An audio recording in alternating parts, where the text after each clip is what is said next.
け私ねドゥドゥジャパンサリラネで皆さんたちこんばんはのဒီနေ့ကတော့ပါဠိသင်ပေးမလဲဆိုတော့အစ်စ်လေးတစ်လုံးသင်ပေးမယ်ဒါလေးကတော့ပါဠိလဲဆိုတော့တွေ့ရတာဝမ်းသာပါတယ်ကိုဘယ်လိုပြောမလဲဟာဂျီမဲမတ်တဲ့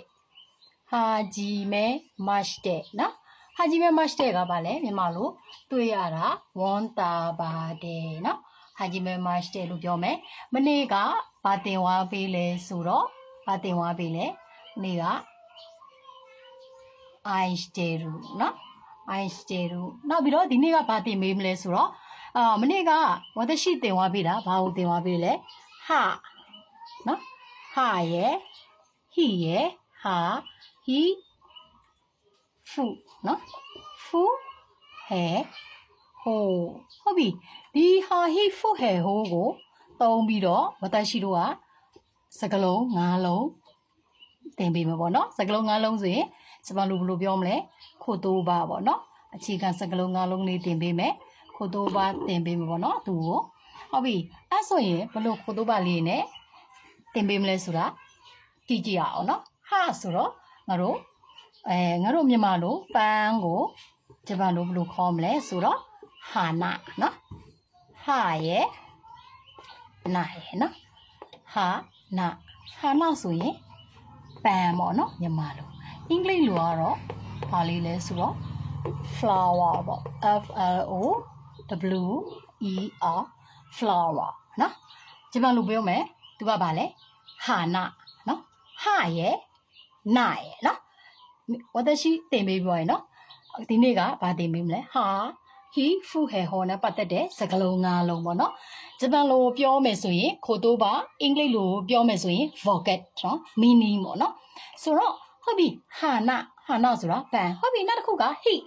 ကိုသုံးပြီးတော့ငါတို့ဗာတင်ဝါပေးမလဲဆိုတော့ကြည့်ကြည့်အောင်အလင်းရောင်ကိုဂျပန်လိုဘယ်လိုပြောမလဲဆိုတော့ဟီကာရီနော်ဟီကာရီလို့ပြောတယ်နော်ဘယ်လိုပြောမလဲဟီကာရီကဘာလေးလဲဆိုတော့အလင်းရောင်နော်အလင်းရောင်လို့ပြောတယ်နော်သူကတော့ဘယ်လိုပြောလဲဆိုတော့အလင်းရောင်ဆိုတော့ shining ပေါ့အင်္ဂလိပ်လိုပေါ့ S A I N Y shining နော်ဟုတ်ပြီအဲ့ဒါဆိုရင်ဒီကောင်က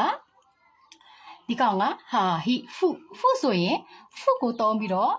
နောက်ထပ်တစ်လုံးပြန်ထုတ်မယ်အဲ့ဒါလေးကတော့ဘာလေးလဲဆိုတော့ဖူခုပေါ့နော်ဖူခုဟုတ်ပြီဖူခုရေပုံရင်းနီးလဲတင်သွားပေးတယ်နော်ဒီမှာပေါ့ကြည့်ပေါ့နော်အဲ့ကောင်ကို皆さんကြည့်ခြင်းအပြင်ဂျပန်စာရေးသက်ဖတ်တတ်မယ်ပေါ့နော်ဝတ်ရှိရဟာကိုအသေးစိတ်ကြည့်ခြင်းအပြင်ဂျပန်စာလုံးဝမခက်စေရဘူးပေါ့နော်ဟုတ်ပြီဖူခုဆိုရင်ဖူရဲ့ခုရဲ့ဆိုရင်ဘာလဲဖူခုကအဝတ်အစားနော်မြန်မာလိုပြောရင်တော့အဝတ်အစားပေါ့နော်ဟုတ်ပြီအဝတ်အစားဂျပန်လိုဘာပြောမလဲဖူခုမြန်မာလိုဆိုရင်အဝတ်အစားဟုတ်ပြီအဲ့ဒါကိုဘယ်လိုပြောမလဲအင်္ဂလိပ်လိုဆိုရင် clothes ပေါ့ C R O T H E S clothes ပေါ့နော်အဝတ်အစားပေါ့နော်ဟုတ်ပြီအဲ့ဒါကဟုတ်ပြီဟာဟီဖူဟဲလာမယ်နော်ဟဲဆိုတော့ငါတို့ဟုတ်ပြီဟဲကိုငါတို့ဘာလေးနဲ့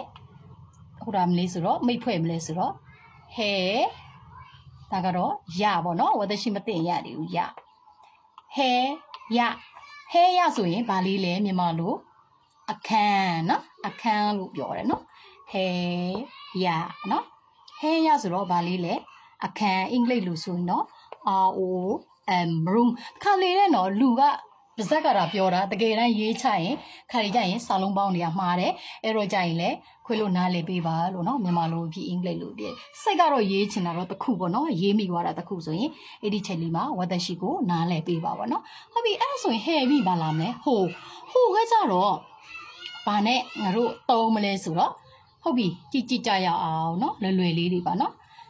ဟုတ်ပြီရေးပုံရေးနည်းလဲဖြည်းလေးပဲတင်သွားပြီနော်အီချီနီဆန်ရှိဟုတ်ပြီဟိုနော်ဟိုဆိုရင်ဘာလေးလဲဆိုတော့ဟိုဆိုရင်နီလန်းဟုတ်ပြီ